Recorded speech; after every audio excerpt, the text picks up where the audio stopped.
Well, Don Tootin, we're going down to the Record Rodeo today, and we're going to have some good times listening to some classic American music.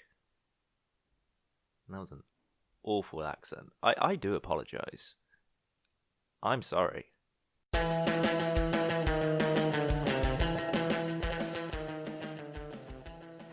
Hello, and welcome to the Talking Music Podcast, where we, you guessed it, talk about... what do we talk about? What is it? We don't talk about films. We don't talk about books. Music. We talk about music. That's it. It's just clicked for me right now. It makes a lot of sense. So, I'm Josh Ferguson, and I'm going to be joined by Connor Bryan very, very shortly. This week, we bring you another installment of Record Rodeo. YEE-HAW! Yes, another installment of Record Rodeo, where we collect the albums that we've listened to over the past month and discuss those albums in a album review roundup of sorts. So, in Connor's segment, which will come later on in the episode, he's going to be talking about some emo records. Emo records. And I can absolutely guarantee you, I haven't even listened to his thoughts and his recording yet, but I can absolutely guarantee you that he will go off on a massive tangent about how much emo means to him and why emo gets such a bad rap online and in the music community, and just how good emo is. I can feel it in my bones. It's enough to make my system blow. Whoa. Connor is a massive emo. He's a massive emo. God, I'm proper cringe today. I apologize. So, in his segment, he's going to be talking about the Hotelier. He's also going to be talking about the new Earl Sweatshirt record. Ooh. And he's also going to be talking about a Daughter's album. Which album is he going to be talking about, though? The new one, or one of their more abrasive classic works from a decade prior? Tune in to find out. And the records that I'm going to be talking about are as follows. I listened to a lot this month, to be honest. I had a really good month this month. As opposed to the last Record Rodeo, where I only really liked one album, everything else I just felt really indifferent to. This month, the records I listened to were either really good or fucking fantastic, or really great. There really wasn't a lot that underwhelmed me. There are a couple of records that underwhelmed me, and I will rattle those off real quick before we dive into the really good stuff. So first of all, I listened to that new Earl Sweatshirt album. I'm sure Connor's going to be talking about it more in depth, but I don't really have that many thoughts on it. It's a bit of a mess. It's not that cohesive. It feels like a compilation. It's a good beat tape, but it's not really that great of an album, in my opinion. I can definitely see the hype around the album, but it's just not resonating with me in the same way as resonating with other people. I want a little bit more meat to chew on when I listen to hip-hop, and this album didn't really do it for me, unfortunately. So, I also listened to Playboi Carti's Die Lit, and this is a very uncommon, unusual album for me to listen to, in all honesty. I am not a fan of trap music. There are some trap songs that I like, just to put on the background, but I've never really considered myself to be a fan of the trap music genre, which sounds incredibly white of me, I know, but I don't give a shit. Like, it's just such a hodgepodge of similar sounding artists and the same repetitive beats that I just can't invest myself in the genre as a whole.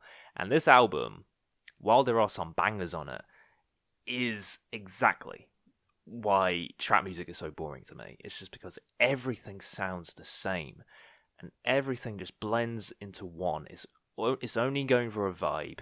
It doesn't do anything to channel any emotion or any sense of humanity, soul, or anything. There's nothing besides a good beat or like a good vibe, and that's it. And like I said, it just becomes really repetitive and really stale after a while. This thing is like 19, 20 tracks or some bullshit, and it's an hour long, and there's some bangers on here for sure, but about halfway through, I just get so bored. I give up.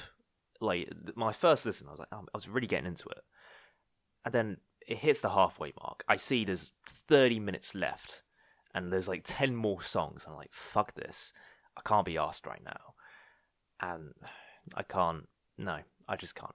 If you're a fan of trap music, I'm sure you love the shit out of this album, and you love the shit out of Playboi Carti, and all the people that are featured on this record, but this isn't going to be an album I revisit anytime soon. Take my opinion for what it is. It's a guy that doesn't like trap music reviewing a trap album. What else can you expect?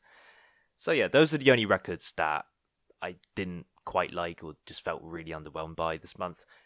All the other records I'm going to be talking about, I either recommend, or I highly recommend, or I highly, highly, highly recommend. So starting off, I'm just going to rattle off some more albums because, like I said, I listened to a lot this month, and there was a lot of good music this month, so I want to mention as much as possible. I listened to Just Mustard Wednesday. So Wednesday by Just Mustard.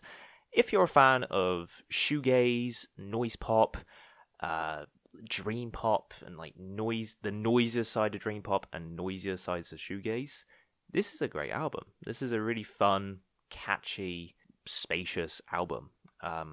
In the long run, I not much of it sticking with me, and it does feel very much so in the line of other records in these styles.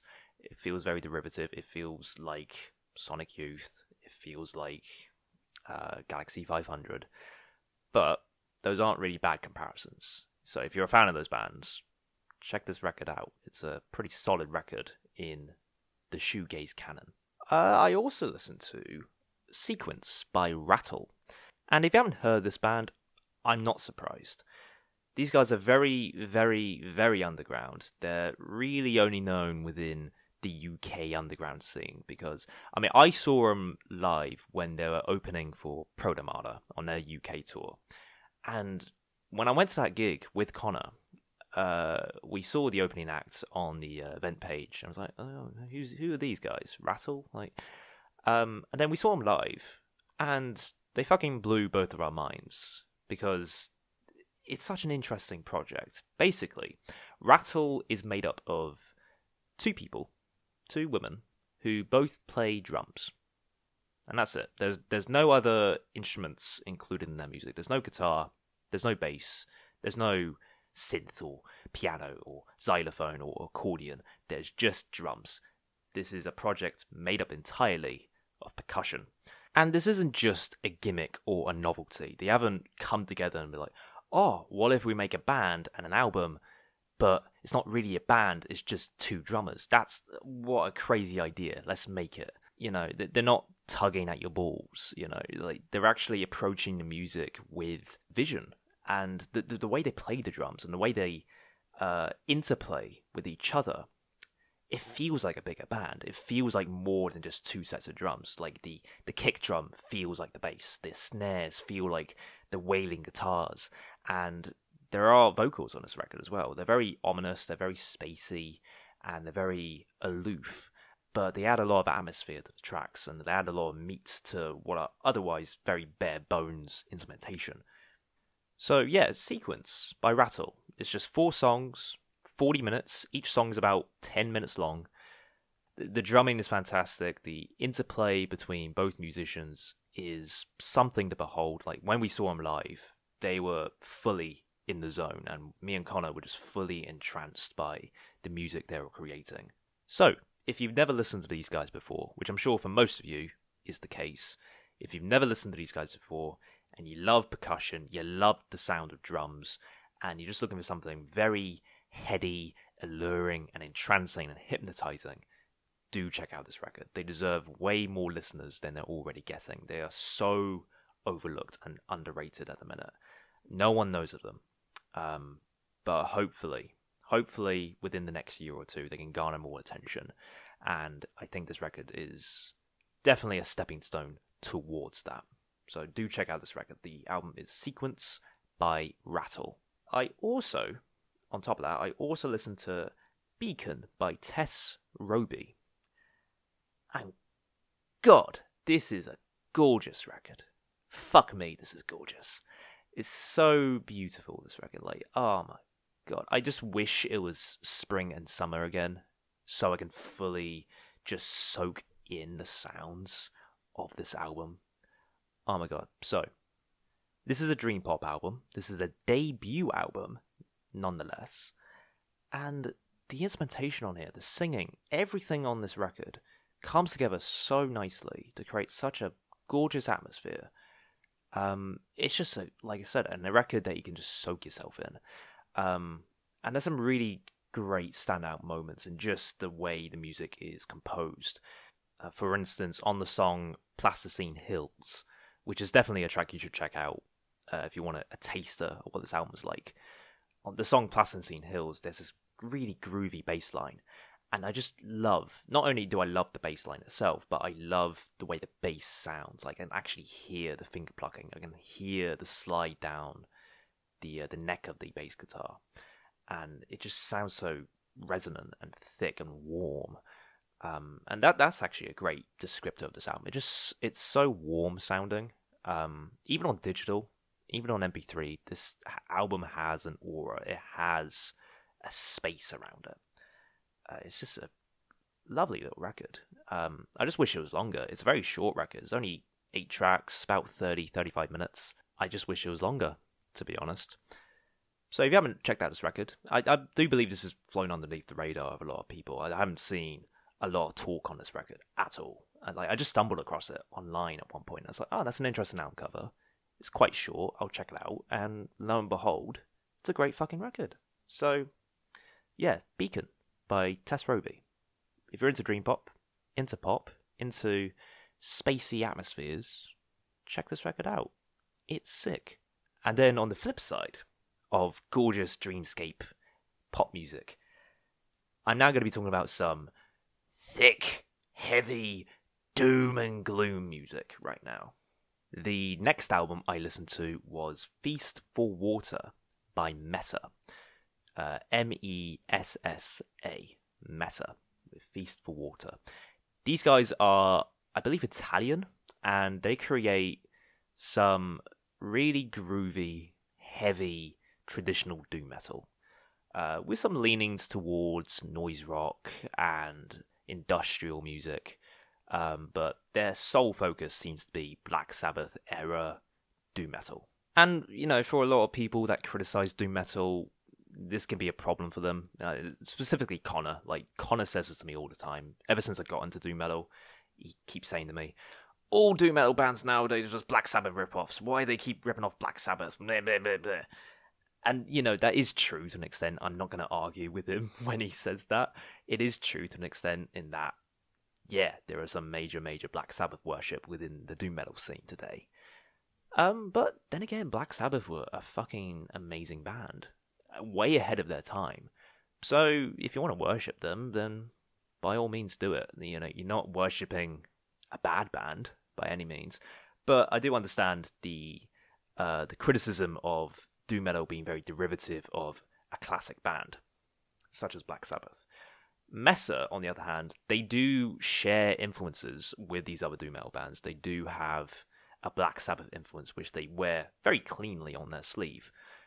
But the way they channel that influence, and the way they write riffs, and the way they present their music is anthemic. It is heavy, authoritative, and just groovy. The riffs on here are sick. Listen to the song Snakeskin Drape, which it has an amazing riff on it, and the way it wails and sails towards the end of the chorus on this track is just blood pumping. It has a great speed to it, great pace to it. And I think the other thing that makes this band stand out are the female vocals, which are powerful. They are incredible.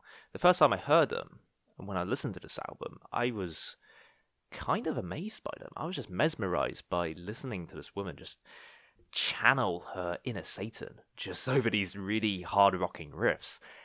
And she's quite versatile on the record as well. She does a lot of slow, soft whispers on some of the tracks, and then when she wants to go all out, when she wants to belt her voice out and just soar over the guitars and drums, she can easily. The only complaint I would have against this record is that past the halfway point, the record does lose a little bit of steam, and it doesn't really pick up after a few slow songs near the middle, unfortunately. And there is one song with a saxophone on it, and I'm all up for saxophone on songs outside of jazz music.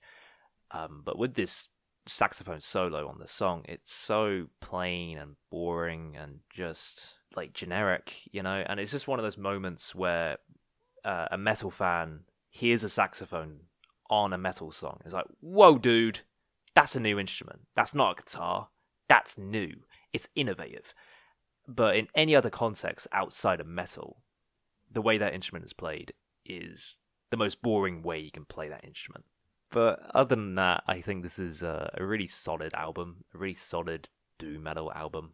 If you're looking for hard rocking riffs, great vocals, and just very heavy production, then yeah, check this record out. It's a fuck ton of fun. Now, I want to talk about the records that really, really blew my socks off this month. Two of which are actually very gloomy doom metal albums, and one is quite an underrated, overlooked album, which I've heard no one talk about, and is potentially my album of the month, and is definitely going to be high up on my album of the year list.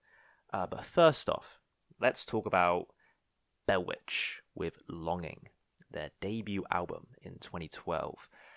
Me and Connor, very recently, within the last week or so of the recording of this episode, we saw Bellwitch perform Mirror Reaper live in full, and it was fucking incredible. It was unlike anything we've ever seen live.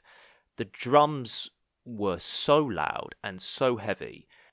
I swear to God, I could feel the breeze from the speakers whenever there was a drum hit. Whenever that drum just slammed down, I could just feel like a soft brush against my hair. It was that heavy. It was that heavy, and the bass was just so low and so thick that I actually felt a little bit sick throughout the performance, and like it wasn't enough to ruin my enjoyment of it, but the rumbling from the bass was just like literally rumbling my insides. Like it was just shaking up my intestines and my stomach, and to the point where I almost felt like throwing up at some point. It really fucked me up, and it fucked up a lot of people too. We saw around the gig hall that a lot of people had their heads in their hands, and some people got up to go to the bathroom and then never came back. They were fucked up, and understandably so. But yeah, so in preparation for the gig, I listened to Bellwitch's 2012 debut, Longing, because I hadn't listened to it before. I only listened to Mirror Reaper, and I wanted to revisit their discography before I saw the band live. And Longing is just as fantastic. It's just as heavy. It's just as doomy and gloomy, and just as sad. Sure, not as ambitious as Mirror Reaper, but it's just as raw and just as emotional as Mirror Reaper was. So if you haven't checked out the record, if you've neglected it like I had, because you've only listened to Mirror Reaper and that was like the album you fixated on when getting into Bellwitch, do check out this record. They've actually recently reissued it earlier this year. They put it back out on vinyl, and I actually got the vinyl now. It sounds amazing. It's super heavy. Yeah, definitely check out this record. Check the record out, because I've seen a lot of press releases for it and people saying it's timeless. It's an album that just transcends the doom genre because of its blend of doom and slowcore and just general sad boy music. And they're not wrong. They're correct in saying all those things. This definitely does feel like a new landmark album in funeral doom. This is like the album you look towards when you want to create a new funeral doom band in this century and in this decade. So yeah, props to Bell Witch. They are fucking killing it, and I cannot wait to see what they do next after Mirror Reaper. It's going to be very interesting to see what they follow up with following that record. But yeah, fantastic band. Longing, an amazing album. The other record I want to talk about is Matawan by Planning for Burial. Now, this isn't really an album per se, this is more of a compilation. The extended title of this record is Matawan Collected Works 2010 to 2014. So these are just various unreleased singles and songs from EPs that Planning for Burial, otherwise known as Tom Wasluk, has put out over the years, and he's collected them on this 1 hour and 45-minute project. And holy fuck, it's so good. Haha, it's so damn sad. Love it. So, if you don't know about Planning for Burial, he is a one-man band, an uber-talented one-man band, and has put out probably the best album of the decade, and that is Below the House. Below the House is phenomenal. And ever since that record, ever since I got into him through that record, I've just been devouring his material, and his blend of doom and noise and slowcore and drone and funeral doom and just all these various genres of heavy, slow, gloomy music is very unique and unlike anything I've listened to, and it's just solely Planning for Burial.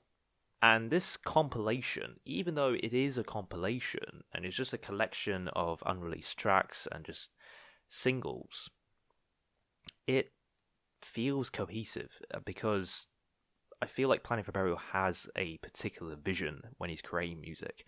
No matter what period of time or what the intention behind each song was, all these songs come together so nicely because they are driven by one sole artist and with one specific artistic vision. So the flow between each track is phenomenal. For like I said, for a compilation, this feels like an album, just like a massive album. So there's a lot of different sounds on the record. There's a lot of black metal sounds of like shrieking and screaming, harsh guitar, and then there's a lot of like quiet, gentle drone ambient pieces and slow ballads a la Duster, Red House Painters, and early slowcore acts. It's just a beautiful, depressing, heartfelt, and human collection of songs. I wouldn't say if you've never listened to Planning for Burial, this is the album you need to check out. I do recommend his studio albums before this record. But if you're already a fan of Planning for Burial, if you're already a fan of the genres he works in, then this definitely isn't worth looking over. Like, I was putting it off because it's a compilation, and it's, I'm not really one for EPs and compilations anyway. But as soon as I saw it was 2 hours long, or nearly 2 hours long, and it's by Planning for Burial, and I was just desperate for new material by him, yeah, I checked it out out of morbid curiosity, and I do not regret it at all. This is just an utterly consuming listen with a lot of standouts and a lot of highlights and just an all-encompassing aura surrounding it. It's a fantastic record, fantastic project. So again, Matawan by Planning for Burial. And now, finally, my album of the month. The record that, if you go check out any of these records, this is the one I highly urge you to check out. And this is the one that I've heard no one, fucking no one, talk about at all. This record came out in June, and I'm only hearing about it now, right? I just stumbled across it on Facebook, and I was like, oh, that's an interesting album cover.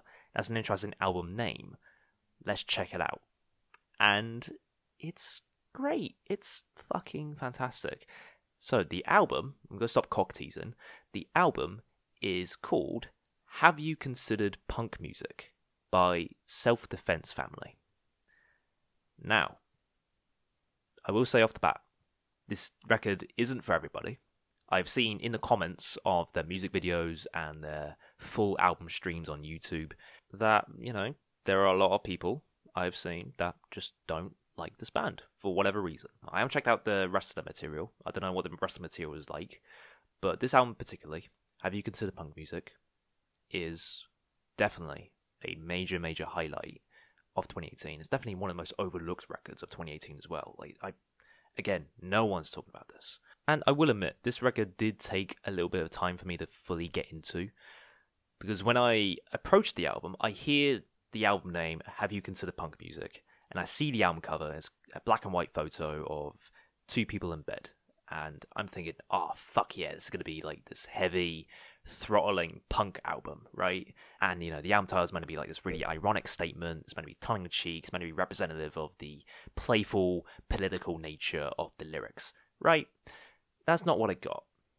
Instead, what I got, and was pleasantly surprised by, was this really gloomy, sad, depressing, vulnerable indie rock music with these really reverby guitars, the slow-paced drumming, and these super, super raspy vocals. Like, it sounds like this guy's just woken up and has like 10 cigarettes a day before he goes to bed, and then when he wakes up, and then hops into the studio to record his vocals.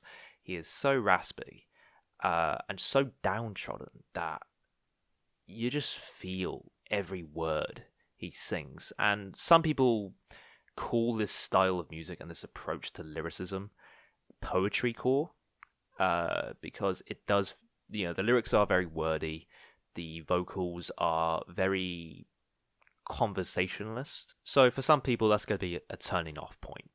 But I think there's a lot of merit in the themes being portrayed on this album. This album is very much so focused on growing up, maturing, toxic masculinity, and failed relationships due to this struggle to mature and grow up and adjust to the real world and real life and being an adult. But on top of the lyrical themes and the concepts of this album, I also just really deeply love the sound palette and the instrumentation of this record. It's so slow and downtrodden and emotional. Everything on this record just sounds incredibly personal and intimate, despite the band consisting of several members and the band playing several different instruments throughout the album. And despite the big crescendos that come on some of the songs, especially the last track with the ascending acoustic guitar that just keeps strumming and strumming and strumming, and the vocals keep getting louder and louder and louder. Despite these loud and powerful moments like this, it still feels human and down to earth. No matter how grandiose this album can be, I'm not saying this is like orchestral sound or anything like that, but whenever this album does want to sound big, it still feels vulnerable, as if it can snap at any moment. And Connor, I know you're listening. This album is technically considered emo. So if that doesn't convince you to listen to this record, I don't know what will. I'm going to end it there. Please check out this record. It's deeply, deeply affecting. Definitely isn't going to be for everyone. The music is very slow. The lyrics are quite angsty. They do read like a teenager's diary sometimes. But for me, the sound palette, the emotions I get out of this album, it just ticks all the boxes for me. Definitely, absolutely going to be one of my favorites of this year. So, speaking of emo, and speaking of the man himself, I'm going to pass it on to Mr. Connor J. Bryant for the albums he listened to this month. Yee-HAW! And it's over to you, cowboy, over to you, partner, as you talk about your I'm so sorry. Fuck me. I'm going to stop. Connor, please take over.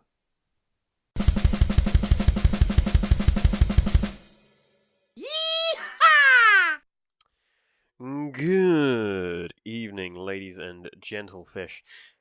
Oh, it feels good to be back. Although, I'm missing Josh. Where's he gone? He's so close, but so far. And how But you know what they say, the show must go on. And just because me and Josh are shit at scheduling and all that jazz doesn't mean that we can't get an episode out to you guys. And obviously Josh has recorded his half. I'm going to record my half. and I'm going to talk about some albums that some of you might want to check out, like I've been doing. It's fun. I like listening to a lot of music, a lot of different genres. And at the moment, like I've been kind of a little bit burnt out. I've recently kind of given up on 2018 releases. I've had everything in a playlist, and now it's all finished, and I'm just kind of listening to the ones that come out now. So like even albums that are supposed to be good that are 2018 releases, I think I'm just burnt out on this year. So I'm just going back and re-listening to stuff that I either should have checked out, or I don't know, just whatever floats into my head, and then I'll just be like, oh, you know what? I've been meaning to check that out.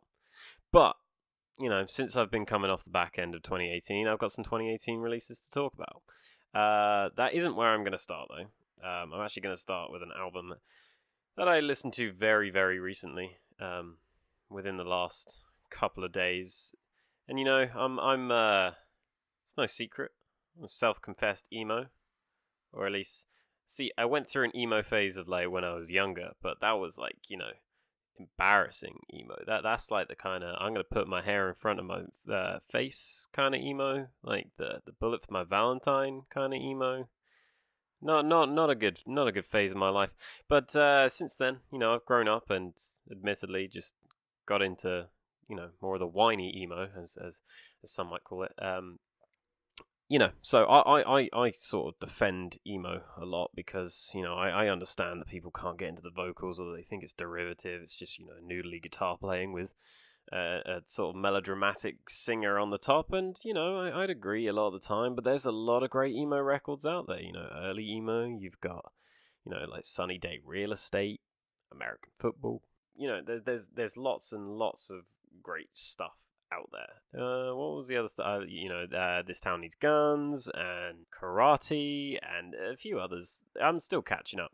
But one of the ones, more recent ones that I found out about, I think within the last couple of weeks I found out about it, was the Hotelier or the Hotelier. I don't fucking know how to pronounce it. It looks weird on paper and it probably sounds weird in real life. Anyway, the album is Home, Like No Place Is There. And I'd heard a lot of people praise this album for actually being emotional emo, like having a sort of emotional core to it, being quite sad and just kind of down to earth. And you know what? That's exactly what I got. And to me, this album is really, really heart wrenching. And I think what separates it from a lot of other emo revivalist stuff is this isn't just, melodrama. This isn't just like, my mom and dad kicked me out of my house and now I've got to crash on a friend's sofa for a month whilst eating pizza, and I'm going to make some jangly tunes about it whilst I kind of go into this half screamo, half whiny pitched American voice about it. Nah, this album's legitimately fucking sad, and there had been times like to and from work that like it was getting me. I could feel the lump in my throat just listening to some of these lyrics, and that's what I think separates it. I don't think musically, I think it's the instrumentals are, I hate using the word derivative, but they do sound very much of the genre. They're not exactly breaking new grounds. It's not being experimental, pushing the envelope, but sometimes with good music, it doesn't always have to go that route. If you are playing the genre to its absolute strengths, then what's the problem with that? And that is exactly what this band and this album does. And then added with the lyrical content is it really, really just hits you hard. Like the way that the instruments all come together, along with these amazing choruses and these amazing emotional climaxes within the album.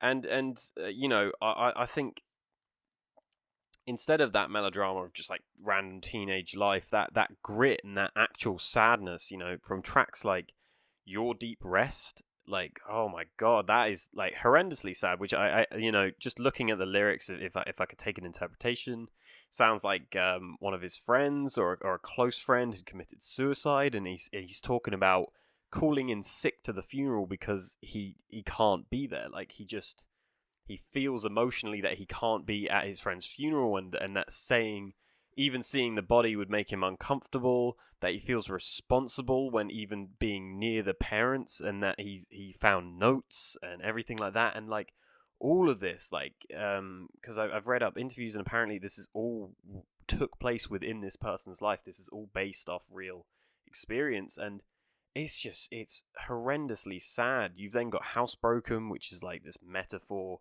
Uses a metaphor as if you're a dog being housebroken in, and just sort of becoming a sort of slave to your own ways, and being just I don't fully. I haven't fully engrossed it. It's only been a couple of days of listening to it, but it's just like the way that it's presented is just really, it's really sad. And then my favorite track off the album, which is Discomfort Revisited, just another really, really sad track, kind of dealing with like depression and suicide, and about like this girl that had to break away from this guy, or the lead singer, of our protagonist in this, because of her self-confessed mental issues, and her mental health state. And by the sounds of it, she got sectioned, she got locked up, or like to save herself from herself, but she still eventually, after all this time, wanted to be with this guy, and this guy having to come to the conclusion that it's just not the right decision, and having to tell her that. And this fucking chorus with this like type delivery is just like perfectly executed, and it just really, really is like hair-raisingly sad. And I think especially the last half of this album is just kind of non-stop with like these types of tracks, like yeah, just the last half like really, really does kind of just punch you in the face with its lyricism.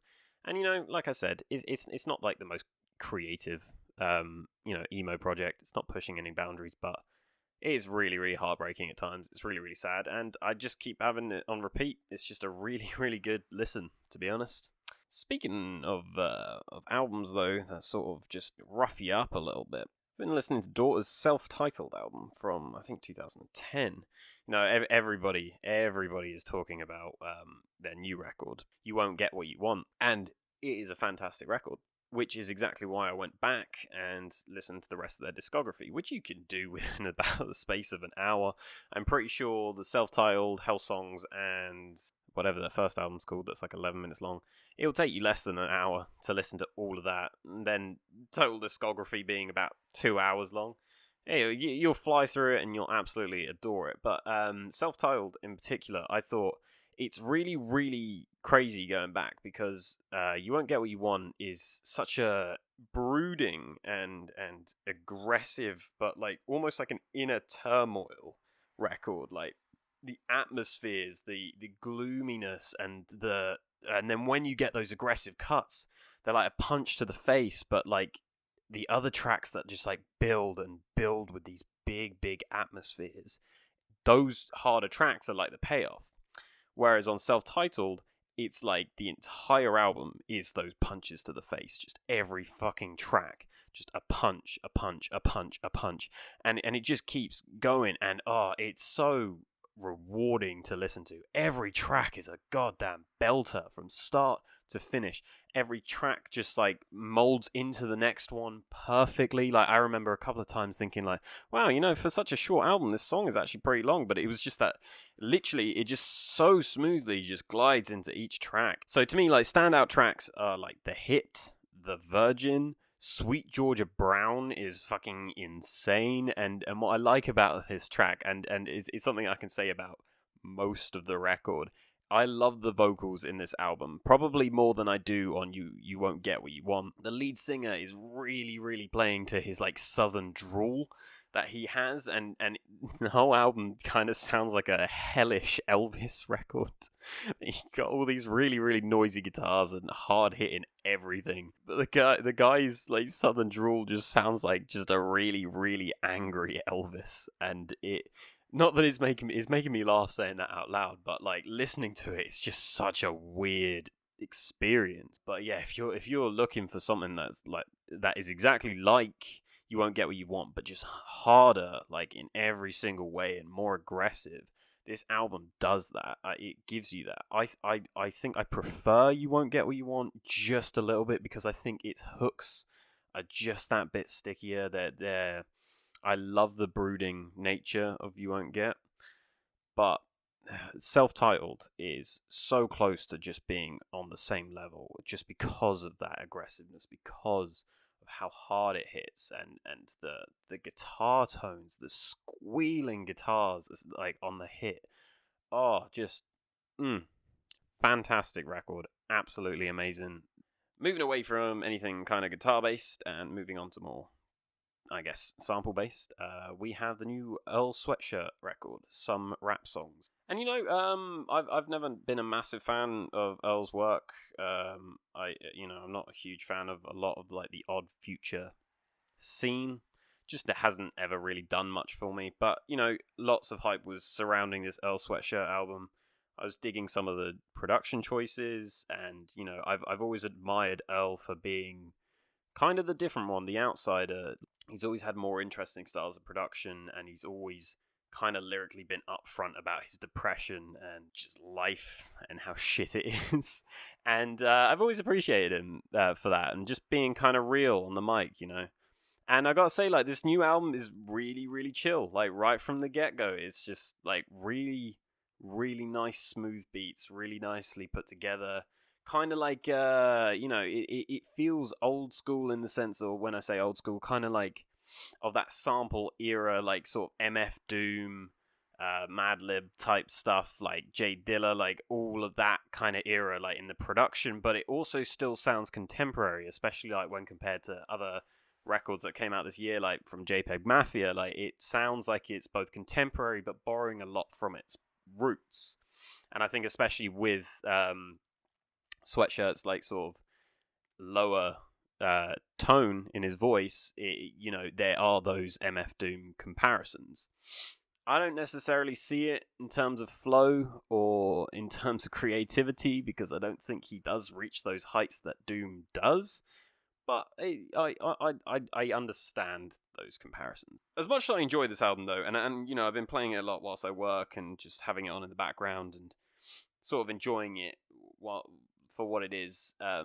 My kind of issues is like, and I don't know if I'm going to get a lot of shit for this, but one of the things I love within hip hop music is that I love to have a hook. I love to have something that I can lyrically hook onto and repeat for days. Kendrick has this, Doom has this. Like, there's just so many things within amazing hip hop albums where lyrically it like sticks with you, and you got it just in that like little refrains in your head all the time, where it's like, as much as like production can get in your head all the time, and I really love it when it does that, you need a good blend of the both. And I just think this Earl Sweatshirt album, to me, didn't have those hooks. It didn't have that thing that just sticks with you, that was wholly memorable. It's a great album whilst you got it on, and it's a great album to just like sort of chill out to. I think the beats are really sort of serene and just calming, and especially with Sweatshirt's voice just like really, really low. It's a nice album to have on. And sure, I haven't dug into the lyrics yet, so maybe that's why I'm not connecting to it on an emotional level. But for me, I didn't come away from this remembering much of it unless it was on and I was like, oh yeah, this part's great, this part's great. But as soon as I come away from the record, I just don't remember a huge amount of it. And not only that, but the mixing's kind of all over the place. There are tracks where he sounds like really, really quiet in the mix. There are tracks where he sounds too fucking loud in the mix, where he's like overbearingly loud in the. Yeah, it's overall, it's a really enjoyable record. I just don't think it's living up to the hype that surrounds itself currently. But yeah, I'd say check it out if you haven't already. I think most people have, but I don't know, hit or miss. It's enjoyable. It's just not great. And the next record I'm going to talk about is what I would consider one of 2018's massively overrated albums. Hookworm's Microshift. This thing, like, at the beginning of the year, like, I saw posters all over the fucking tube stations in London, just absolutely everywhere. This album was getting huge amounts of press, like, all these music publications giving it high rankings, like, already like it was like in the middle of the year list, like best albums of 2018, like Hookworm. His album is so fucking boring, so fucking generic, and just absolutely. I know earlier I was talking about like say like emo music sounding derivative and being boring because it doesn't do much with the sound. This does absolutely nothing with the sound, and everybody is going absolutely like mad with, like about this album, and it's just not worth it. It's so overrated, and I hate using that word, but it really is. It's just it did nothing for me, like absolutely nothing. Like it really just like there was not a single chorus that stuck with me. There was not a single like melody or anything that felt worth it. You know, it's only like 45 minutes long, and I just remember there's a track on there that's over 6-7 minutes long, and it just it dragged. It's taken that sound that like sort of what like sort of Tame Impala and other psychedelic rock bands. I'm not particularly into that genre. It's not terrible, but it's just yeah. Don't listen to it. It's not worth your time. If you're into it, tell me why. Why are you into it? Like what does this album do that no other psychedelic pop album has done? That's all I'm feeling with the matter. It's just don't listen to Hookworms. Overrated. Does not deserve its 9 out of 10s, 10 out of 10s. Just I don't know. I feel like I'm being really harsh on it now because it's not a terrible album. It's just I don't get it. I don't get it. It just ain't for me. Which then leads me to my most disappointed album of this year.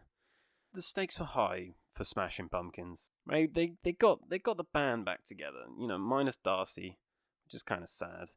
But they did it. They got the band back together.